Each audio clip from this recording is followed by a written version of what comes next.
بسم اللہ الرحمن الرحیم۔ بیوی کی مدد کرنا۔ ہمارے معاشرے میں مرد اگر عورت کے ساتھ کچن میں کام کروا دے، اس کے لیے گاڑی کا دروازہ کھول دے، کھانے کی میز پر اس کی کرسی سیدھی کرے یا کوئی بھی کام کر دے، لوگ اس کو کمزور بلکہ آسان الفاظ میں کہتے ہیں بیوی کے نیچے لگا ہوا ہے۔ ان لوگوں کو شاید یہ نہیں پتا کہ نبی کریم صلی اللہ علیہ وآلہ وسلم اپنے بیویوں کی ہر طرح سے مدد فرماتے تھے۔ کیا آپ کی اوقات ان سے زیادہ ہے؟ شیطان کو میاں بیوی کا یہ پاکیزہ رشتہ سب سے زیادہ ناپسند ہے، کیونکہ یہ انسان کا نصف ایمان مکمل کر دیتا ہے۔ شوہر ہو یا بیوی، اگر اپنے شریک حیات کو عزت نہیں دے سکتا تو یہ رشتہ بہت تلخ ہو جاتا ہے۔ نکاح میں بھی عجیب سی طاقت ہے، اجنبی سا شخص جان سے پیارا ہو جاتا ہے۔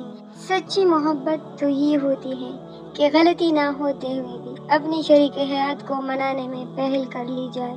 نیک بیوی اللہ کی نعمت ہوتی ہے۔ جب عورت اپنے خاوند کے سوا کسی غیر کے لیے زنت کرے تو وہ اس کے لیے آگ وقید طلاق مرد دیتا ہے اور داغ عورت کے ماتھے پر لگتا ہے، چاہے اس میں عورت کا قصور ہو یا نہ ہو۔ مرد سے کوئی نہیں پوچھتا کہ بیٹا تم نے اپنی بیوی کو کیوں طلاق دی، لیکن عورت کو قدم قدم پر یہ احساس دلایا جاتا ہے کہ تم ہی بیوی بننے کے قابل نہیں تھی۔ رشتے توڑنا بہت آسان ہے، اصل سمجھداری یہ ہے کہ کچھ بھی ہو جائے درگزر کر کے محبت کو قائم رکھا جائے، ورنہ رشتہ ختم کرنے کا پچھتاوا آپ کو زندگی بھر سکون سے سونے نہیں دے گا۔ ایک اچھی بیوی کی صفات میں سے ایک صفت یہ بھی ہے کہ اس کی زبان ایسی شیریں ہو کہ جب وہ بولے تو شوہر کا دل خوش ہو جائے۔ اپنی اولاد کے لیے اچھی عورت کا انتخاب کرو اور اپنی ہمپلا یعنی برابر کے لوگوں میں شادی کرو۔ اپنے لیے اچھی عورت اور خاندان کا انتخاب کرو، کیونکہ خاندان کا اثر ہوتا ہے۔ نیک خاندان میں شادی کرو اس لیے کہ خاندانی اثرات آنے والی نسل پر اثر کرتے ہیں۔ اپنی بیوی کو باتھ روم وغیرہ لے کر جانے کے لیے وہ اسے اپنے داہنے کندھے کا سہارا دیتا تھا، اور اس لیے اس کا داہنا کندھا چمک رہا تھا، کیونکہ اس نے اپنی زندگی کی آسائش اپنے معذور بیوی کے نام کر دی تھی۔ اللہ پاک ہمیں معذوروں کا احترام کرنے اور ان کی ضروریات کو سمجھنے کی توفیق عطا فرمائے۔ جب کسی کی سچی محبت معلوم کرنی ہو تو اس کے غصے میں اپنے لیے الفاظ اور جذبات دیکھو۔ اسلامی شادی نکاح کا حکم۔ نکاح اور ایمان کے سوا کوئی عبادت ایسی نہیں جو حضرت آدم علیہ السلام کے وقت سے لے کر اب تک جائز ہو اور جنت میں بھی باقی رہے۔ رسول اللہ صلی اللہ علیہ وسلم نے فرمایا، نکاح میری سنت ہے، جو شخص میری سنت سے اعراض کرے گا وہ مجھ سے نہیں۔ میاں بیوی کا آپس میں تعلق ایک ہوتا ہے کسی کو اپنی طبیعت کے مطابق ڈال لینا، اور دوسرا ہوتا ہے کسی کی طبیعت کے مطابق ڈل جانا۔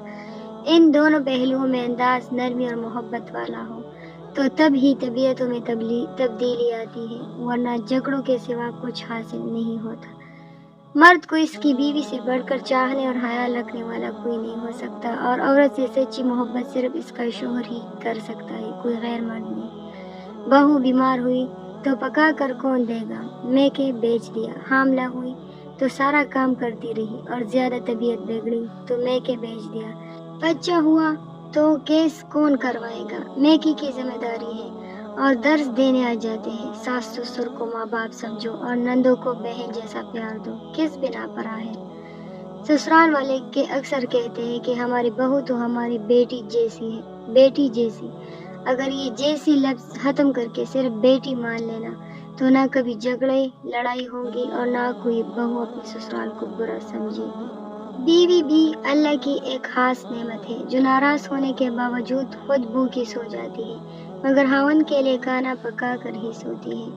مجھے ایک بات پکی طرح سمجھا دی گئی تھی، اور وہ یہ کہ ہر صورت میں اچھے کل کی دوا مانگتے رہنا ہے، اور انسان یا تو وہ مانگتا ہے جس چیز کی اس کو کمی لگی ہو یا جس چیز کی ضرورت ہو، اور میں اپنے لیے اس ڈر کا دل سے نکل جانا مانگتا تھا کہ کہیں مجھے کوئی عورت دھوکہ نہ دے۔ میں عورت کا خلوص مانگتا تھا، میں اپنے لیے نیک عورت مانگتا تھا۔ پردیس ایک روگ ہے جسے بیوی سہتی ہے اور شوہر جھیلتا ہے۔ میاں بیوی کا رشتہ جس قدر محبت چاہتا ہے اتنی ہی توجہ اور عزت بھی مانگتا ہے۔ اللہ اپنی تمام ازدواجی رشتوں میں خیر و برکت، محبت و سکون عطا فرمائے، آمین۔ محبت تو وہ ہے جو ہاتھ تھامے تو جنت تک لے جائے۔ آج کل نوجوانوں کا محاورہ ہے کہ بیوی کو رفیق زندگی کہتے ہیں، ارے بھلے مانسو، رفاقت کا کوئی حق بھی ادا کرتے ہو کہ محض الفاظ ہی الفاظ ہیں؟ عملی صورت سے تو معلوم ہوتا ہے کہ بیچاری کو فریق زندگی بنا رکھا ہے۔ یہ تھے ہمارے آج کے کچھ اقوال جو میں نے آپ لوگوں کو سنائے۔ اگر اس میں سے کوئی بھی اقوال پسند آیا ہو تو ویڈیو کو لائک ضرور کیجیے گا اور چینل کو بھی سبسکرائب کیجیے گا۔ ملتے ہیں نیکسٹ ویڈیو کے ساتھ۔ اللہ حافظ۔